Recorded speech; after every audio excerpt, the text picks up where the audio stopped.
ఈరోజు మాయాలో wedge face tool గురించి తెలుసుకుందాం. ముందుగా క్రియేట్లోకి వెళ్ళి పాలిగాన్లో క్యూబ్ తీసుకొని డ్రా చేద్దాం.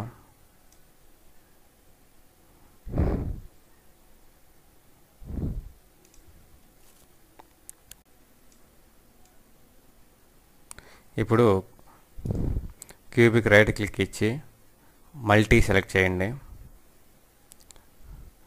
మల్టీ ఎందుకంటే మనం ఫేసు ఎడ్జి ఒకేసారి సెలెక్ట్ చేయాలి. ముందుగా ఫేస్ని సెలెక్ట్ చేసి కీబోర్డ్లో షిఫ్ట్ ప్రెస్ చేసి ఎడ్జి కూడా సెలెక్ట్ చేయండి.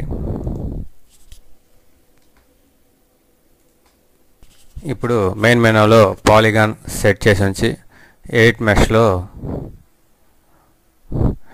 వెడ్జ్ ఫేస్ టూల్కి ఎదురుకున్న బాక్స్ మీద క్లిక్ చేయండి.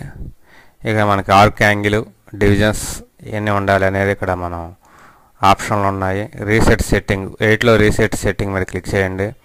ఇప్పుడు ఆర్క్ యాంగిల్ 90 ఉంది, డివిజన్స్ 4 ఉన్నాయి. ఇవి అప్లై చేసి తర్వాత మనం ఈ వాల్యూస్ని మార్చుకోవచ్చు. ప్రస్తుతానికి ఈ వాల్యూస్తోనే మనం వెడ్జ్ ఫేస్ మీద క్లిక్ చేద్దాం. ఓకే, గమనించండి ఇది వెడ్జ్ ఫేస్ ఎలా పనిచేసింది అనేది. ఇప్పుడు ఇందులో మనం వాల్యూస్ కూడా చేంజ్ చేసుకోవచ్చు. అది ఎలా అంటే ఇక్కడ మనకి ఏదైతే మనం అప్లై చేసామో దానికి సంబంధించిన ప్రాపర్టీస్ మెనూ అక్కడ మనకి ఛానల్ బాక్స్లో వస్తుంది. మనం వెడ్జ్ ఫేస్ అప్లై చేసాం కాబట్టి పాలీ వెడ్జ్ ఫేస్ మీద క్లిక్ చేయండి. ఇక్కడ ఇందాక మనం ప్రాపర్టీస్ విండోలో చూసినట్టుగానే యాంగిల్స్, డివిజన్స్, యాంగిల్ 90, డివిజన్స్ 4 ఇక్కడ గమనించవచ్చు.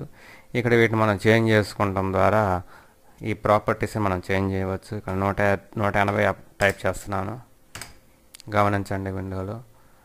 అదేవిధంగా డివిజన్స్ 10 టైప్ చేద్దాం, స్మూత్ వచ్చింది. కావాలనుకుంటే ఇంకా మనం 270 లేదా ఏదైనా మన ఇష్టం వచ్చినట్లుగా మనం దీన్ని సెలెక్ట్ చేసుకోవచ్చు. ఈ ఆప్షన్ మనం మోడలింగ్ చేసేటప్పుడు కొన్ని సందర్భాల్లో ఉపయోగంగా ఉంటుంది.